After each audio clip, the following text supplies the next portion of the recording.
All right, let's dive into a world that isn't quite real, but man, it feels like it could be.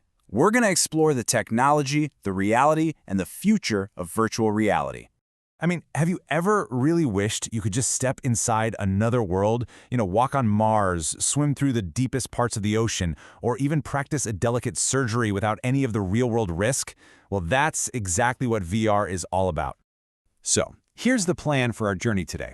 First, we'll nail down what VR actually is. Then, we're going to peek under the hood at the tech that makes it all happen. After that, we'll see how it's being used in the real world, weigh the good against the bad, and finally ask the big question. What's next? Okay, first things first. What exactly is virtual reality? Think of this as your personal invitation to a whole new digital dimension. At its core, VR is a completely computer-generated three-dimensional world. But the real magic, the secret sauce, isn't just seeing it. It's that you can step inside and interact with everything around you, just like you were actually physically there.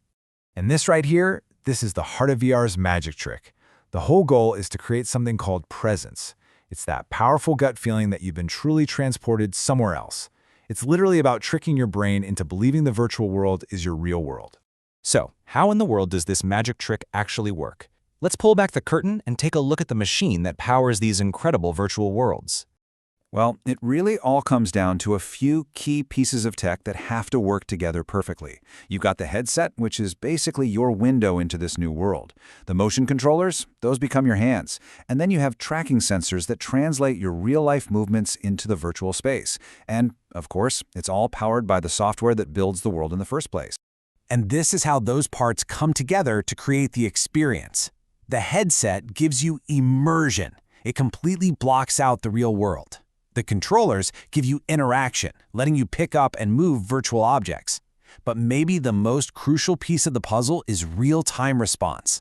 The world has to react instantly to everything you do, or the whole illusion just falls apart. Now you might be thinking this is all about video games, right? Well, let's pivot and look at how VR is already building a whole new reality for professionals in so many different fields. Take a super high-stakes field like medicine. Surgeons are now using VR to practice really complex operations in a totally zero-risk environment. They can get the muscle memory down perfectly before they ever even step into an actual operating room. And this idea of safe, hands-on learning, it's huge for education. Just imagine students taking a field trip to ancient Rome, or doing a chemistry experiment that would be way too dangerous in real life, all from the safety of their classroom. It's also completely changing how we can see the world. You could tour the Louvre Museum in Paris or stand on top of the Eiffel Tower, all from your own living room. It makes travel accessible to absolutely everyone. For architects and designers, VR is an absolute game changer. Clients can now literally walk through a building before a single brick has been laid. They can get a feel for the space and ask for changes, saving a massive amount of time and money. And all these ideas really come together in training for, say, pilots or factory workers. VR lets them practice dangerous emergency procedures over and over again. They build that critical muscle memory in a way that's safe, it's repeatable, and honestly, it's way more cost-effective. Okay. As incredible as all that sounds, let's be real. The technology is not perfect. It's really important to take a step back for a little reality check and look at this whole thing from a balanced perspective. So what are the trade-offs? Well, on the one hand, the advantages are huge. Realistic training, super engaging ways to learn, and big savings in time and money. But the cons are definitely real too.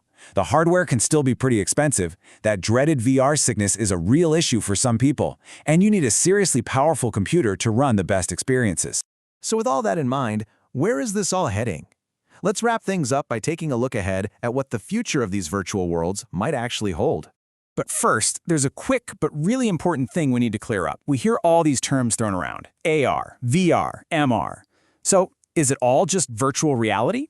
Well, the short answer is no, not at all. This breaks it down really simply. VR, what we've been talking about, is a fully virtual world. You're completely shut off from reality. Then there's augmented reality, or AR. That overlays digital stuff onto the real world. Think of Pokemon Go on your phone. And finally, you've got mixed reality, or MR, which actually blends the two, letting a virtual object like a digital ball bounce off your real-world coffee table. So, looking ahead, we can pretty much count on a few key things. The headsets are going to get smaller, cheaper, and way more comfortable. The experiences will get even more realistic, with better graphics and things like haptics. That's tech that lets you actually feel virtual objects. We're also going to see it used way more for remote work, which is all fueling the growth of what people are calling the Metaverse. And all of that leaves us with one final really big question to think about. As this technology gets better and cheaper, it's not a question of if it's going to change our lives, but how. So what part of your life, your job, your education, how you hang out with friends, what part of your life will go virtual next?